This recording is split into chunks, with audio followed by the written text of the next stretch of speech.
इस press conference में मैं आप सबका स्वागत करता हूं। कई चेहरे उस समय के दिख रहे हैं जब मैंने छात्र राजनीति में राजस्थान विश्वविद्यालय में पैर रखा था। उस समय के हमारे सीनियर पत्रकार दिख रहे हैं, भाई अरविंद दिख रहा है और बहुत सारे नए चेहरे भी दिख रहे हैं। मैं आप सबका हार्दिक अभिनंदन करता हूं और सबका स्वागत करता हूं और आप सबका आभार व्यक्त करता हूं कि पिछले जो दौर था, जो समझौता प्रकरण था, 8 महीने का जो मेरा विकट समय था, जब मैं जेल में रहा, तब आप सबने लोकतंत्र के चौथे स्तंभ के रूप में भूमिका निभाते हुए एक छात्र, एक युवा जो जनता की सेवा करने निकला है और उसको जब जेल में डाला गया और जब राजस्थान नहीं देश की जनता ये देख रही थी, इस व्यक्ति का जुर्म इतना बड़ा नहीं था जितना उसको सजा दी जा रही थी और उसको लेकर देश की जनता, जनार्दन,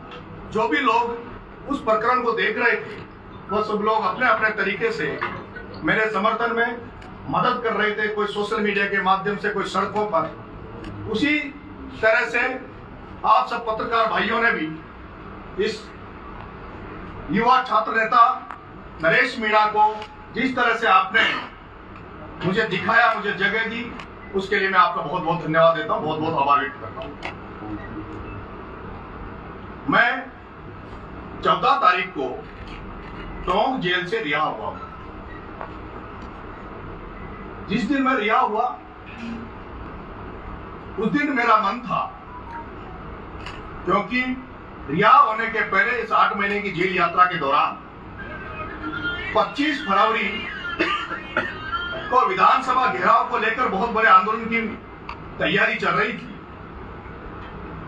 और वो शायद आंदोलन ऐसा होता जो एक व्यक्ति के जेल में रहने के बाद उसको छुड़वाने के लिए इस देश का सबसे बड़ा आंदोलन इस राजस्थान में देखा जाता।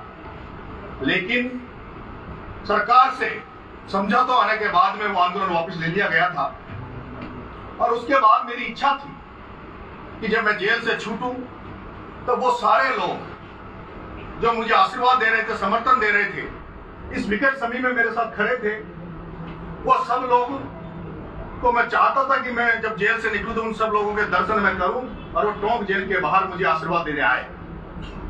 लेकिन माननीय न्यायालय ने, मैं हाई कोर्ट का आभार व्यक्त करता हूं कि माननीय न्यायालय ने देर से हुआ लेकिन मेरे साथ न्याय किया और मुझे जमानत पर रिहा किया और माननीय न्यायालय ने जमानत के साथ मुझे सशर्त छोड़ा।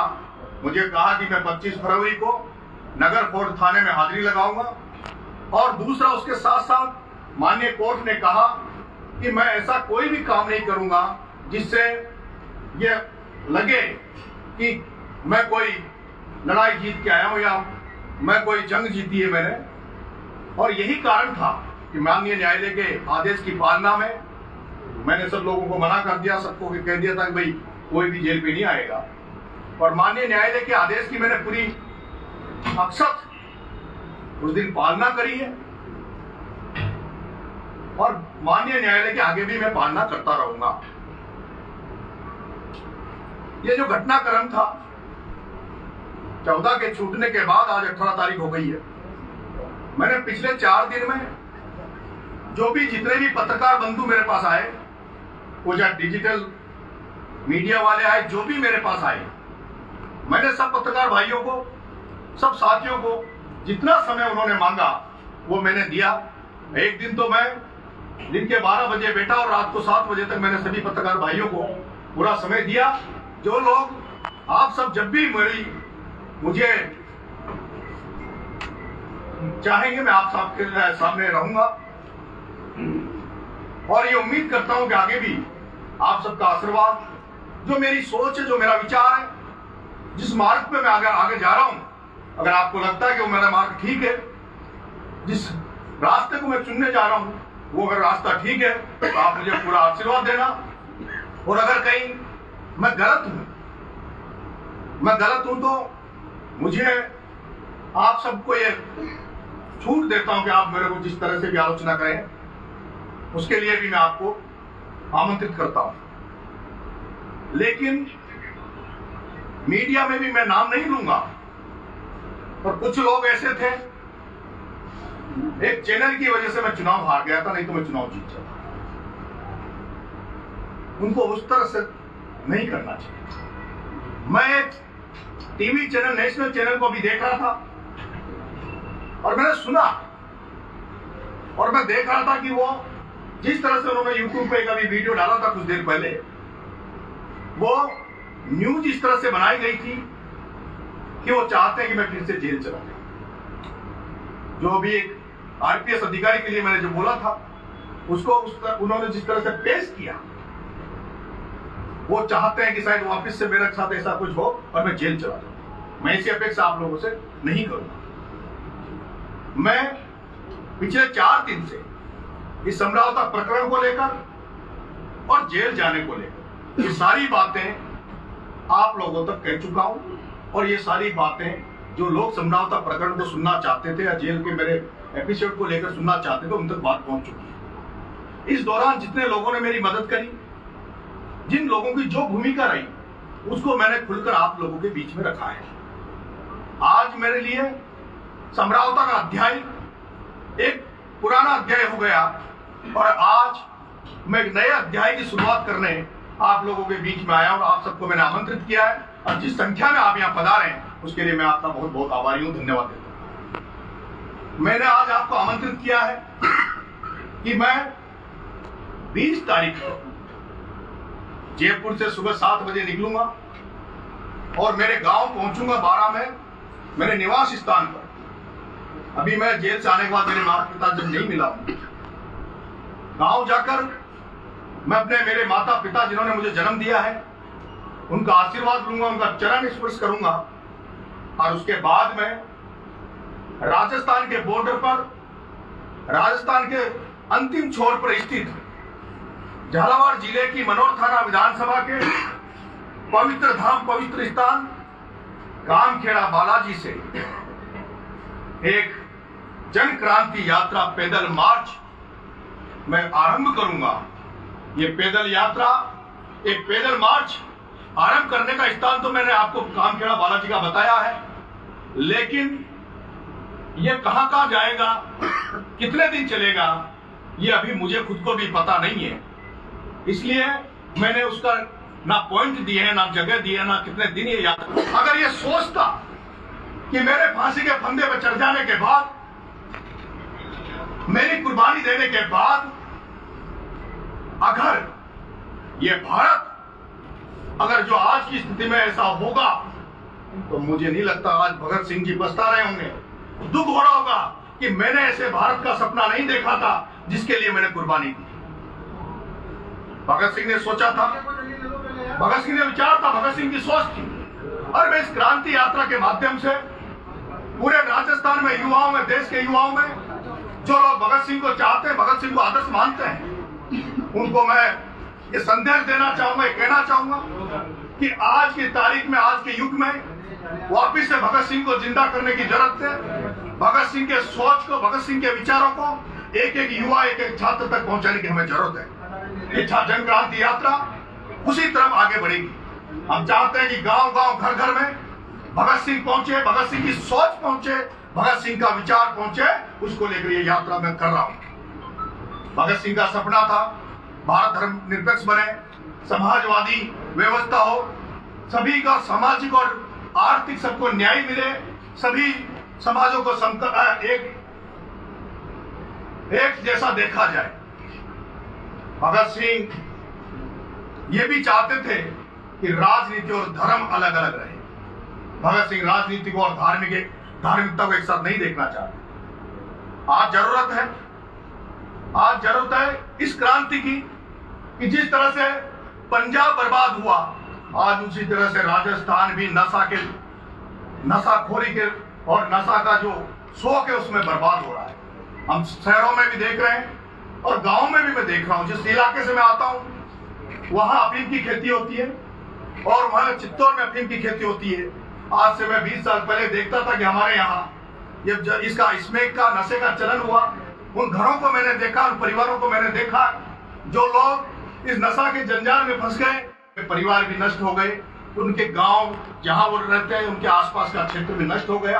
केवल नशा से उनका शरीर खत्म नहीं हुआ, बल्कि नशा के साथ साथ उनके शरीर के साथ साथ वो लोग जब उस नशे की पूर्ति करने के लिए उनके पास आर्थिक स्थिति नहीं मजबूत होती तो उसके बाद वो क्राइम के क्षेत्र में चले जाते हैं, चोरियां करते हैं। व्यापारी हो, चाहे किसान हो, चाहे कोई भी हो, जो सब्जियों में केमिकल मिला रहे हैं, जो फ्रूट में केमिकल मिला रहे हैं, जो मिठाइयों में केमिकल मिला रहे हैं, जो लोग खाद बीज में केमिकल मिला रहे हैं, ये लोग जहर को परोस रहे हैं, हजारों लोगों की ये लोग बलि ले रहे हैं। आज मैं देख रहा हूँ कि पंजाब में जिस तरह से नशा जब गया, 70 साल से बुजुर्ग कोई व्यक्ति नजर नहीं आ रहा। आज गांव में जब हमारी बारात देखते थे तो हम देखते थे कि लोग पगड़ियां बांध के धोती कुर्ते पहनकर बारातों में जाते थे, लेकिन गांव में आज 70 साल के आदमी देखने के लिए तरस रहे, क्योंकि जिस तरह से कैंसर फैल रहा है राजस्थान में, जिस तरह से हार्ट अटैक के मामले हमारे सामने आ रहे हैं, उससे राजस्थान और देश बर्बाद हो रहा है। और जिन लोगों पर जिम्मेदारी बनती थी,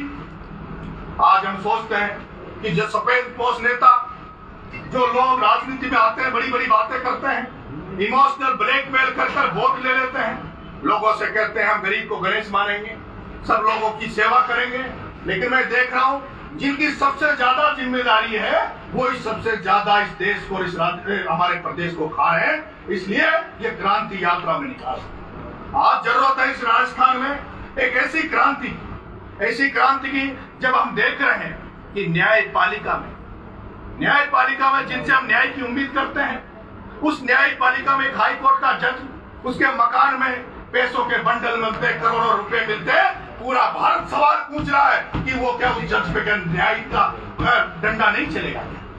मैं तो जानता हूं कि न्याय की सबसे बड़ी अदालत जनता है, और उससे भी बड़ी अदालत आदमी के मरने के बाद ईश्वर के दरबार में, भगवान के दरबार में, उससे लोगों को डरना चाहिए, उसके न्याय से डरना चाहिए। ये मेरा मकसद है, ये मेरी सोच है। मैं सड़क पे निकलूंगा, कितने लोग मुझे आशीर्वाद देंगे, कितने लोग मेरे साथ आएंगे, वो तो समय बताएगा।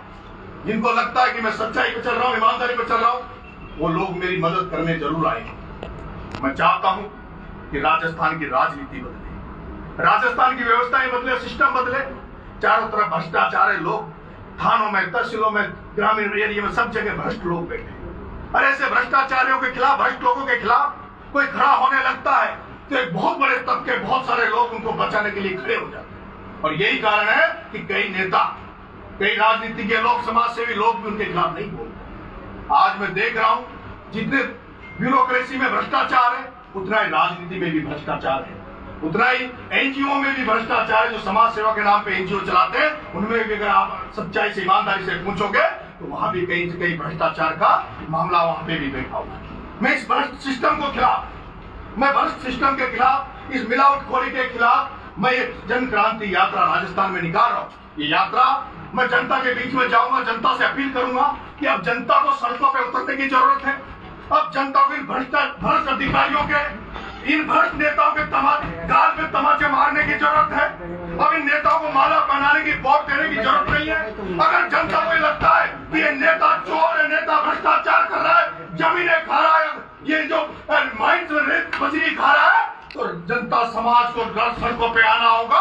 अरे इनको वोट मत दो, इनको जूते दो, इनको जूतों की माला करो। और अगर जनता को लगता है कि ये जो लोग ईमानदारी से राजनीति कर रहे हैं, जो लोग ईमानदार हैं, उनको जनता को आगे बढ़ाना चाहिए, जनता को आशीर्वाद देना चाहिए। मैं देख रहा हूं एक राजस्थान की राजनीति में मुझे ज्यादातर नहीं दिखता, लेकिन राजस्थान की राजनीति में एक व्यक्ति से मैं आज प्रभावित हूं। केवल राजस्थान की राजनीति में एक व्यक्ति से मैं प्रभावित हूं। एक मेरे विधायक रिश्तेदार ने मेरे से कहते थे, मैं एक बार जो उनके गांव जाता था, वो कहते थे, नरेश हमारे जमाने में 200 विधायक जब खड़े रहते थे, 200 एमएलए जब लाइन में रहते थे, तो हम बात करते थे, हम कहते थे कि वो जो फलाना एमएलए है वो तबादलों में पैसे लेता है, वो भ्रष्टाचार करता है। लेकिन आज नरेश ऐसा कंडीशन हो गई कि 200 एमएलए खड़े रहते हैं, उन 200 एमएलए में ये ढूंढना पड़ता है कि ईमानदार एमएलए कौन है। उन 200 में से शायद ही कोई आज ईमानदार है। इसलिए वापिस से लोग जनता को खड़ा होना, जनता को तैयार रहना पड़ेगा और जनता को इनको सीख और सबक सिखाने के लिए मैं ये जन क्रांति यात्रा निकाल रहा हूं। आज मैं जब राजनीति में जो बात आती है, ये दुर्भाग्य मैं आप सब पत्रकार साथियों से कहता हूं कि मुझे राजनीति में आज कोई आदर्श दिखता है। राजस्थान की राजनीति में एक डेड ऑनेस्ट, एक ईमानदार व्यक्ति आज भी अगर राजनीति में राजस्थान की में दिखता है तो उसका नाम है भरत सिंह कुंदन। भरत सिंह कुंदन जो पीडब्ल्यूडी मिनिस्टर रहे, पंचायत राज के मिनिस्टर रहे, वो जब सरपंच से लेकर मंत्री तक पहुंचे, सरपंच बने, प्रधान बने, प्रमुख बने, जिला प्रमुख बने, एमएलए बने और मंत्री रहे।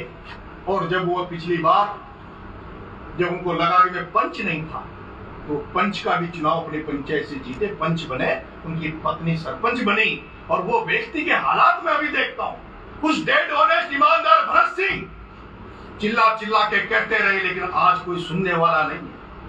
अभी मैंने देखा जब मैं जेल में था, एक तिरंगा यात्रा निकालने के नाम पर, एक संविधान बचाने के नाम पर 12 जिले में एक रैली हुई, उसमें कांग्रेस के नेता गए।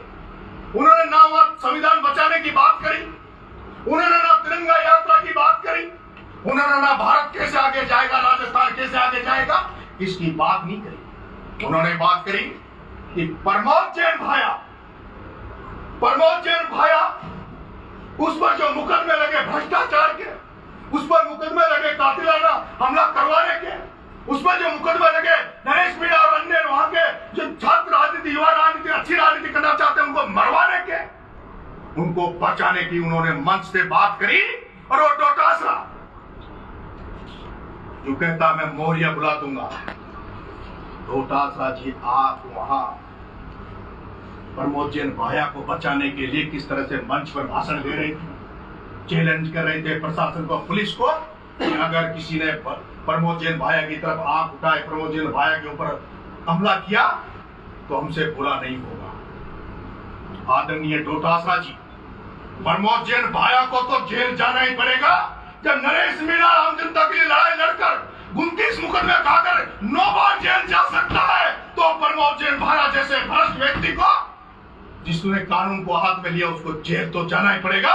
माननीय मुख्यमंत्री जी से मैं आग्रह करूंगा, निवेदन करूंगा कि जल्दी से जल्दी उस प्रमोद जैन भाया जैसे भ्रष्ट चोर को गिरफ्तार करे, उस प्रमोद जैन को गिरफ्तार करे जिसने गौशाला के नाम पर, धर्म के नाम पर पैसा कमाया, जिसने दूध बांटने के नाम पर हॉस्पिटलों में पैसा कमाया, जिसने पीडब्ल्यूडी से थान को खा गया, उस प्रमोद जैन भाया की गिरफ्तारी की मैं मांग करता हूं। जिस प्रमोद जैन भाया ने कलेक्टर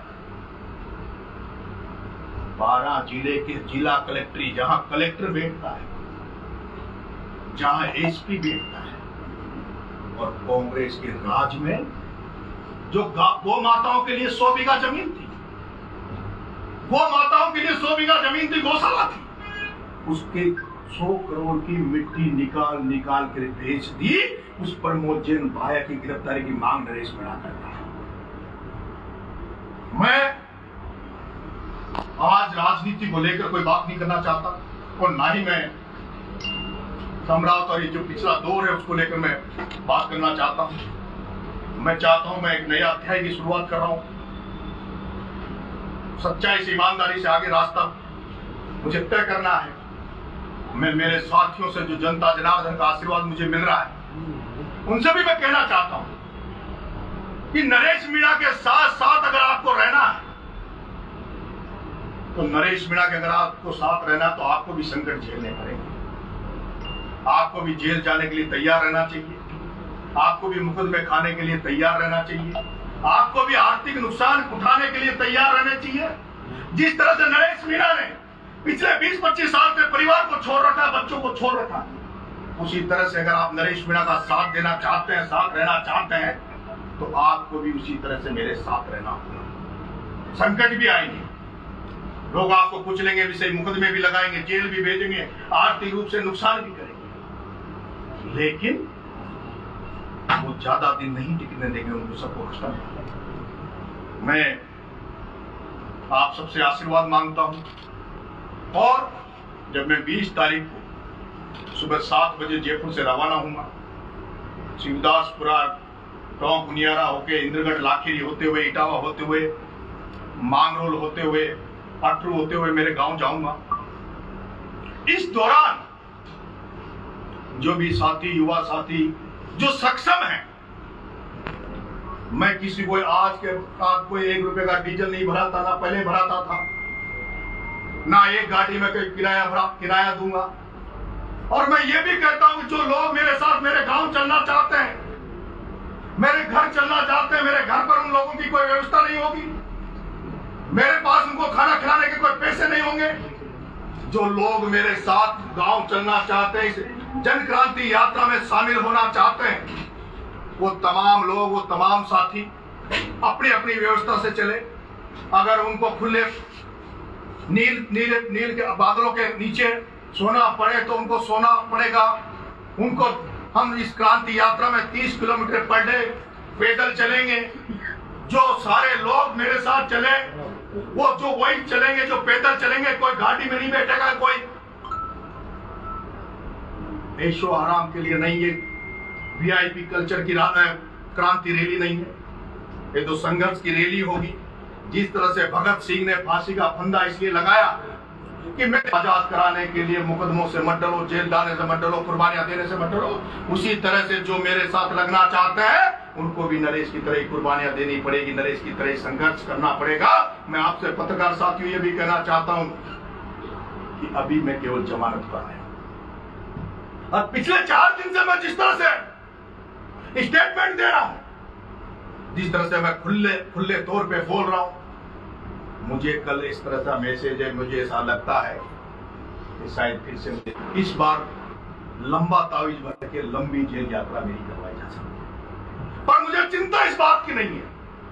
मैं 8 महीने जेल में रहा, मेरे को छुड़ाने जो जाते थे मैंने एक बार भी उनसे नहीं कहा कि मुझे छुड़ाओ। मैंने मेरे घर वालों से कहा, मेरे साथियों से कहा, नरेश मीणा को छुड़ाने के लिए किसी नेता के दरबार में, किसी व्यक्ति के दरबार में कहीं मांगने मत जाओ, भीख मत मंगाओ मेरे लिए। मैंने तो यहां तक कहा मुझे कोर्ट में भी आप मेरी जमानत मत लगाओ, जब तक एक केस चलेगा, जब तक इस केस का फैसला आएगा, जब तक मुझे इस जेल में पड़े रहने। क्योंकि क्रांति जब ही आती है, क्रांति बलिदान मांगती है, क्रांति त्याग मांगती है। क्रांति ऐसे 8 महीने की जेल जाने से, डर जाने से नहीं आएगी। अगर ऐसे 8 महीने जेल जाने से क्रांति आ जाए तो नेल्सन मंडेला से वर्षों तक जेलों में रहा, कई महान पुरुष जेलों में रहे, वो क्रांति नहीं ला पाते। इसलिए क्रांति लाने के लिए वो सारे जो संकट आने वाले उनके लिए तैयार हो। इसीलिए आज मैंने आप सबको आमंत्रित किया था, आप इतनी बड़ी तादाद में आए, उसके लिए मैं बहुत बहुत आभारी हूं। और आपसे आग्रह करता हूं कि आपका इस छोटा युवा साथी, छात्र साथी जिसके पास कुछ नहीं है, वो एक ऐसी लड़ाई लड़ने जा रहा है जिसमें आप लोगों का भी मुझे आशीर्वाद चाहिए, आपका भी प्यार मुझे चाहिए। मैं विश्वास दिलाता हूँ ऐसा मौका नरेश मीणा पत्रकार भाइयों, वैसे ये बात समाज से की जाती है, परिवार से की जाती है, पर आप सब भी मेरे साथी हो, परिवार हो। ये जो बातें मैं बोल रहा हूँ शायद आपको भी कहीं कहीं लग रहा होगा कि सच है। जब आपकी परिवार में, जब किचन में जब फल फ्रूट देखते होंगे या सब्जियों को देखते होंगे तो आप भी कहते होंगे कि गर्म करो इनको, कि कुछ नया इस देश में हो। लेकिन आपके 3 बात कुछ नहीं मिला। कोशिश करूंगा ईमानदारी से जिस रास्ते पे, जिस सोच के साथ आगे बढ़ रहा हूं, अंतिम सांस तक उसके लिए प्रयास करूंगा और अंतिम सांस तक उसके लिए लड़ूंगा। बहुत बहुत धन्यवाद, बहुत बहुत राम राम। आपने अभी दिल्ली के लिए मकसद की बात की, सारी बात मैंने आपको कही, मकसद को क्या आपको थैंक यू सर। ये बैनर मध्य प्रदेश, उत्तर प्रदेश, मैं 7,500 गांव में मेरा नाम से गांव का नाम रखा था। मैं आप सभी मीडिया और मेरे साथियों के माध्यम से उन सबके चरणों में ढोक देते हुए उन सबका धन्यवाद और आभार व्यक्त करते हुए मैं उन सबसे भी ये निवेदन करूंगा कि हमारा यही बैनर दिखे, ताकि देखे कि इस यात्रा का क्या असर है, क्या सोच है, क्या विचार के साथ।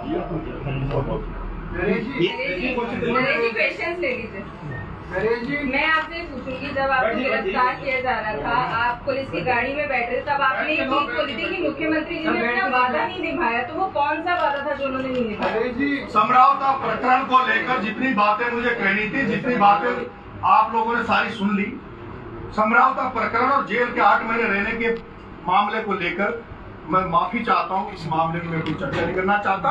आगे के कोई आपके प्रश्न हो उनको पूछो। क्या बीजेपी ज्वाइन करने वाले? आप आगामी दिनों में क्या भाजपा ज्वाइन करने वाले? पीछे बैठे हुए हैं, आप एक बार अपने साथियों को बोलो कि थोड़ा जगह दे दे ताकि हम आपसे कवर कर लो। भैया मेरे साथ वाला एक करता हूँ, मेरे साथ में तो मैंने पहले कहते था अनुशासन के लिए, मैंने अनुशासन के लिए कही। ये मेरा दुश्मन है, मेरे साथ ही नहीं है। जो लोग इसके अंदर उनको निकलो बाहर जाओ सब। जो मेरे साथ वाला है कमरे के बाहर निकलो, एक भी कमरे के अंदर नहीं रहेगा। नरेश जी एक सवाल है मेरा, मेरे साथ वाला एक भी कमरे के अंदर नहीं रहेगा। नरेश जी, सब लोग बाहर चले जाओ। भाई नरेश जी मेरा सवाल है आपसे कि आपने भगत सिंह की बात करने में एक बार बाहर निकलने आने दो अपने साथियों का। हाँ जी, हाँ जी।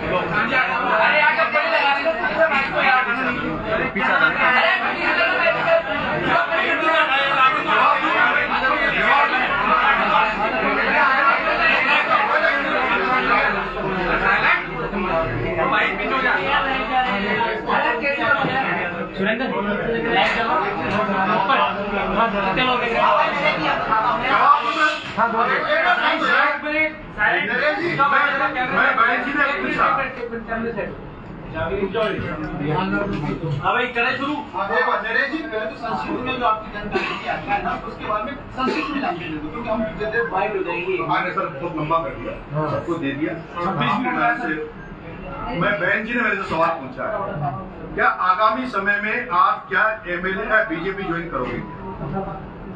तो मैं ये कहना चाहता हूं, मैंने पिछली बार भी कहा कि मैं जो भी राजनीतिक फैसला लूंगा वो जनता जनार्दन के बीच में लूंगा। जो जनता जनार्दन, जो हजारों लाखों लोग मुझे आशीर्वाद दे रहे हैं, उनको बुलाकर उनके सामने लूंगा। आप सब लोगों को भी आमंत्रित करके खुले मंच पे वोटिंग करवा लूंगा। वो जो जनता जनार्दन चाहेगी, वो मुझे कहां देखना चाहती है, उस आधार पर मैं फैसला।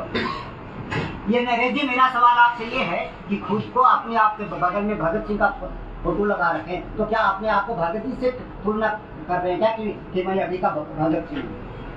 ये जितने भी नेता है, महात्मा गांधी, सोनिया गांधी, बड़े बड़े लोगों को लगा करके उनसे तुलना करते हैं क्या? ये भगत सिंह की फोटो इसलिए लगाई हुई है, भगत सिंह की सोच को, भगत सिंह के विचार को आज घर घर तक पहुंचाने की जरूरत है। उसको घर घर तक पहुंचाने का प्रयास करें। यात्रा का मकसद क्या है? मकसद है जनता को जगाना, जनता को बताना कि किस तरह से राजस्थान में हो रहा, किस तरह से देश में हो रहा, इस तरह से जनता को जागरूक करने के लिए। नरेश भाई, आपने कई नेताओं के नाम दिए जिन्होंने मदद की थी। उन्होंने कहा कि नीली छतरी वाला ने मदद की, उनके जरिए है। उन्होंने साहब को सलाह दी है कि जितने भी नेताओं को मिले टारगेट कर रहे हैं, प्लीज इससे बचिए। मेरा आपसे निवेदन है, खासकर कांग्रेस के, मेरा आपसे विशाल भाई निवेदन है, मैंने कह दिया कि एक अध्याय था जो खत्म हो। जिन लोगों ने मेरी मदद की, जिन्होंने जो अपनी भूमिका निभाई, उन सबको धन्यवाद। वो एक अध्याय था, वो अध्याय पीछे हो गया। एक नए अध्याय की हम शुरुआत कर रहे हैं, इसी पर हम बात करेंगे। जन क्रांति यात्रा, ये यात्रा आप मान रहे हो, लेकिन मैसेज ये भी जा रहा है कि नई पार्टी का उदय, जन क्रांति। देखो ये समय बताएगा। ये आपके प्रचार का दूसरा स्पेल तो नहीं है? चुनाव चल रहा है, चुनाव चल रहा है। आपको भजनलाल सरकार से कोई शिकायत तो नहीं? नहीं, मुझे भजनलाल जी, माननीय मुख्यमंत्री जी से मैं इतना कहना चाहता हूं कि अभी समझौता मामले में पूरा न्याय नहीं मिला है। ये मैं आपसे ये भी निवेदन करना चाहता हूं कि जन क्रांति यात्रा के दौरान जब हम ग्राउंड पे जाएंगे, सड़कों पे जाएंगे, जनता से मिलेंगे, तो बहुत सारे जो मुद्दे अभी चल रहे हैं, जैसे छात्र संघ चुनाव हर हालत में होने चाहिए।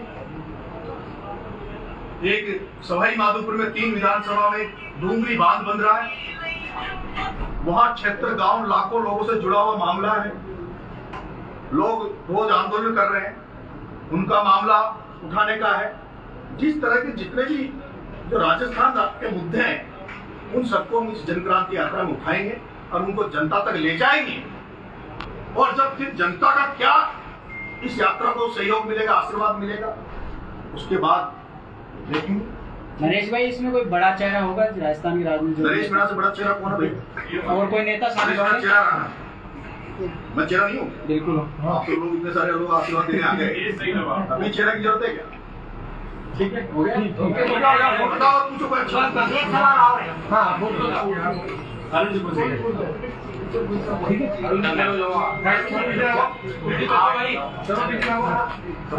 और यदि जमानत में आए हुए हैं तो जमानत के बारे में कितना बड़ा जनक्रांति ला लें? माननीय पत्रकार महोदय जी, मुझे जमानत पर शर्त केवल 1 दिन के लिए लगाई थी। आप कृपा करके उस नोटिस उसको पढ़े। मुझे केवल ये कहा था कि भाई आपकी रिहाई को लेकर इसको ग्लोरीफाई नहीं करो। ये नहीं कहा था कोर्ट ने कि मैं जिंदगी भर मौन धारण कर लूं। ये नहीं कहा कि मैं सड़कों पर नहीं जाऊं। माननीय न्यायालय ने कहा है कि 25 तारीख को महीने की आपको कोर्ट जाना, थाने पे जाना। और दूसरा, आपको ग्लोरीफाई नहीं करना कि जेल से जाने के बाद कि मैं कोई विजय जुलूस नहीं करूँ। विजय, उन्होंने कहा उस समय विजय जुलूस नहीं निकले। अब दिल्ली में भी मुख्यमंत्री जी सशर्त छूटे थे, कई नेता सशर्त छूटे, वो शर्त उसी दिन के लिए लागू है ताकि एक मैसेज भी जाए। माननीय न्यायालय ने जो मुझे आदेश दिया है वो इसी संज्ञान में दिया है कि भाई जेल से छूटने के बाद ये मैसेज इस तरह का नहीं जाए। मैं भी उसके खिलाफ कि नहीं जाना चाहिए। जेल से आदमी बाहर आता तो उसको इस तरह से नहीं करना चाहिए जिससे कि कहीं न कहीं एक सोच को नुकसान, संवैधानिक सोच को नुकसान। अच्छा नरेश जी, आपने बोला था कि आप राजस्थान की राजनीति में बदलाव चाहते हैं, तो क्या लगता है नरेश मीणा की जनक्रांति यात्रा के बाद कुछ बदलाव होगा? प्रयास करेंगे, प्रयास करने में तो क्या दिक्कत है?